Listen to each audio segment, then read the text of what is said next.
Les gens aient eu envie de s'entretuer au XVIIe siècle. S'ils avaient patienté un peu, ils seraient morts de toute manière.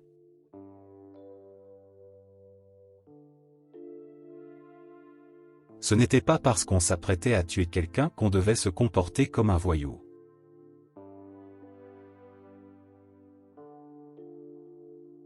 Les journaux du soir pressèrent le citron un peu plus longtemps. Si l'on n'avait rien à dire, on pouvait toujours publier des interviews de gens qui ne se rendaient pas compte qu'ils n'avaient rien à dire.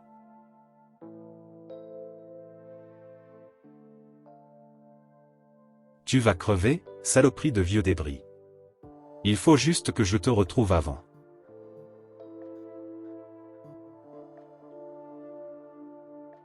Vous n'imaginez pas à quoi ressemble l'alphabet russe. Il ne faut pas s'étonner que les gens ne parviennent pas à apprendre à lire.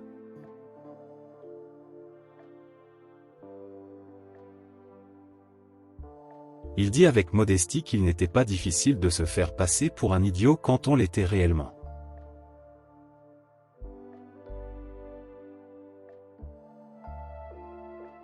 Les choses qui devaient arriver arriveraient de toute façon, et il ne servait à rien de se poser trop de questions avant.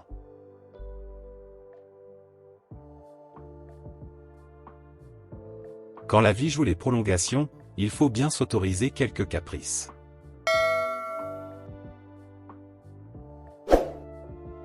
Sa vie avait été passionnante, mais rien ne dure éternellement, à part peut-être la bêtise humaine.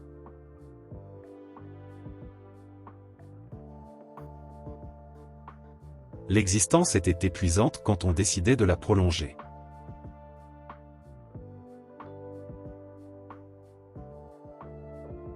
Le petit homme n'avait ni femme ni enfant, mais il avait très envie de conserver ses oreilles et ses organes génitaux dans un état acceptable. Il jura donc sur son honneur de cheminot qu'il ne soufflerait pas un mot à qui que ce soit.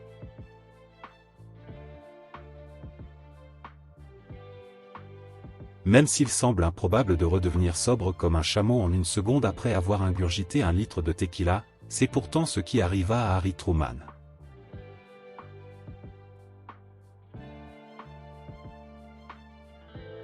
Les choses sont ce qu'elles sont et elles seront ce qu'elles seront.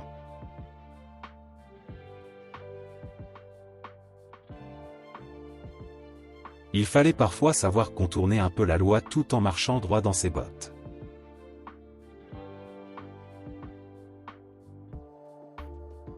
Une chose était certaine, plus on s'approchait des gens du pouvoir, meilleure était la nourriture.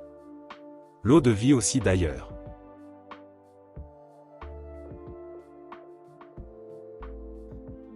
Ceux qui ne savent raconter que la vérité ne méritent pas qu'on les écoute.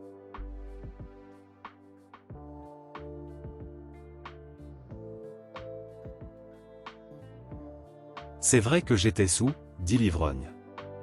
Mais tout de même pas assez pour refuser 6 bouteilles de pinard.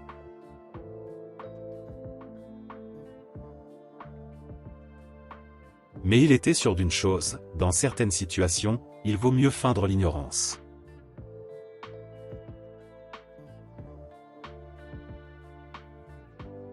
Staline était poète, et même un très bon poète. Les circonstances avaient voulu qu'il devienne leader révolutionnaire, ce qui était nettement moins poétique.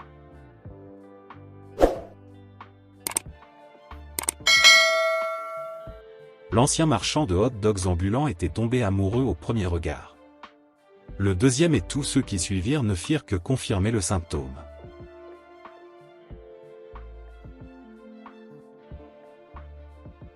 Une lavette et un parasite, se dit Alan, en guerre contre un imbécile, un incapable et une demi-portion, dotée du QI d'une vache à lait.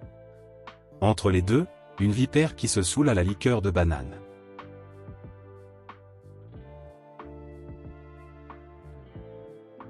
Merci d'avoir visionné la vidéo. N'oubliez pas de vous abonner. Et d'activer la cloche de notification, pour ne manquer aucune de mes vidéos.